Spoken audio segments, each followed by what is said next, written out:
Hello, you're watching The Big Story with me, Chiao Suen. Subscribe to the Straits Times channel to stay up to date with our live news updates. Search and rescue operations are continuing in Malaysia this evening to locate the people still unaccounted for after a deadly landslide.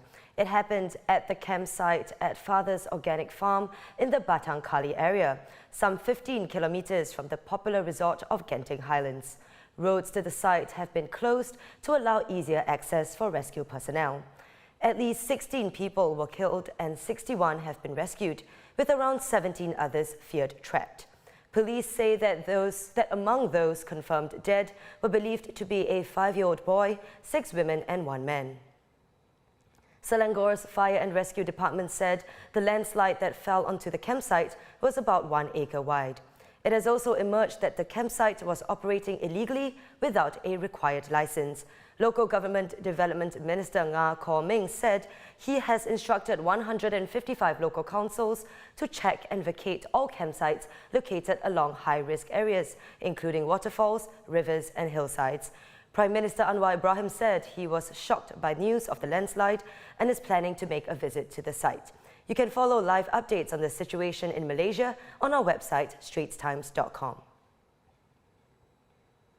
And the people of Thailand are sending well wishes to Princess BAJRAKITIYABHA, who is in hospital after collapsing from a heart condition.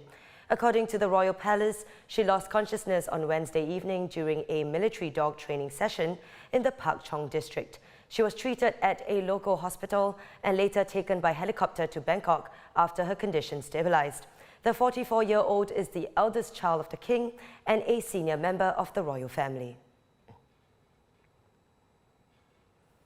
And the performance of Singapore's key exports continued to decline, deepening in November as demand for both electronics and non-electronics weakened. According to data released by Enterprise Singapore today, non-oil domestic exports shrank 14.6% year-on-year last month, from a high base a year ago. This was the second straight monthly contraction after nearly 2 years of growth.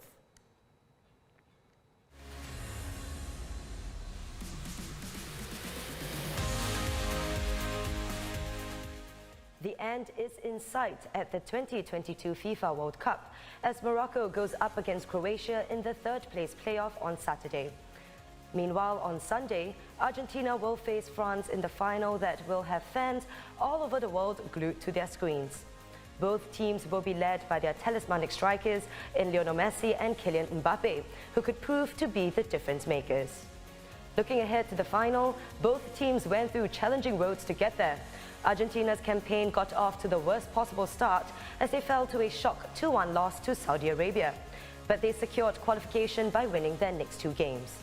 They beat Australia in the round of 16 before victories over the Dutch and Croatians got them to the final. Meanwhile, France won their first 2 games to secure qualification but suffered a surprise loss to Tunisia in the final group match. It was all smooth sailing after that as they easily dealt with Poland, England and Morocco to secure their spot in the final. Joining us from Doha is ST Sports correspondent Sazali Abdul Aziz. Thanks for joining us today, Sazali. So, before the final on Sunday, there is the third-place playoff on Saturday. It's a match that no team really wants to be a part of. How do you see it playing out between Croatia and Morocco? I think it's tempting to think, this game will be a low-scoring draw that will go to extra time and penalties given these 2 teams' path here.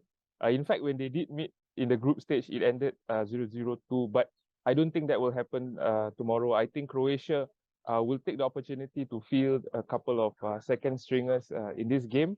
And I think Morocco are still riding high despite their exit. And I think they'll be hungrier of the 2 teams to finish third. So I'll stick my neck out here to say I think Morocco will win this one in 90 minutes. Should be an exciting game then. So, moving on to the main event itself, 2 heavyweights, Argentina and France, battling for World Cup glory. Where do you think this match will be won or lost? Well, on paper, I think it's going to be a really, tight game. Both these teams are very similar in their setup. They've shown the ability to play some very organized, effective football.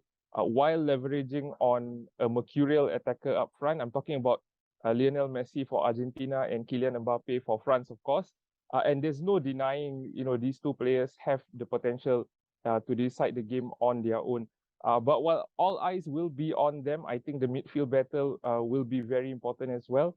Antoine Griezmann, in particular, has been outstanding for France. But Argentina have also shown they can switch it up in midfield and ultimately win that battle in the middle of the park, as they did against Luka Modric and Croatia. So, the midfield battle will be key. Speaking of the final, before you go, who will you be rooting for to lift the trophy and why? Well, I'm very much a neutral, so I won't be rooting for one side over the other. I've enjoyed watching, both teams over the course of this tournament. But if I were to pick a winner, I would go with Argentina. As I said, there's so little to separate the two teams in terms of, logical thinking. So I'll have to go with my heart. And this narrative of it being Lionel Messi's last game at the World Cup, his last dance, and it being the first one since Diego Maradona's death 2 years ago, I think it can all tie in for, a fairy tale ending to this tournament for them. It'll definitely be exciting to see what Messi manages to do. This has been ST Sports correspondent Sazali Abdul Aziz in Doha. And those are our top stories for today. Visit straitstimes.com for more news and our YouTube channel for more videos. Subscribe by hitting the red button below. I'm Chel Suen, and I'll see you next week on The Big Story.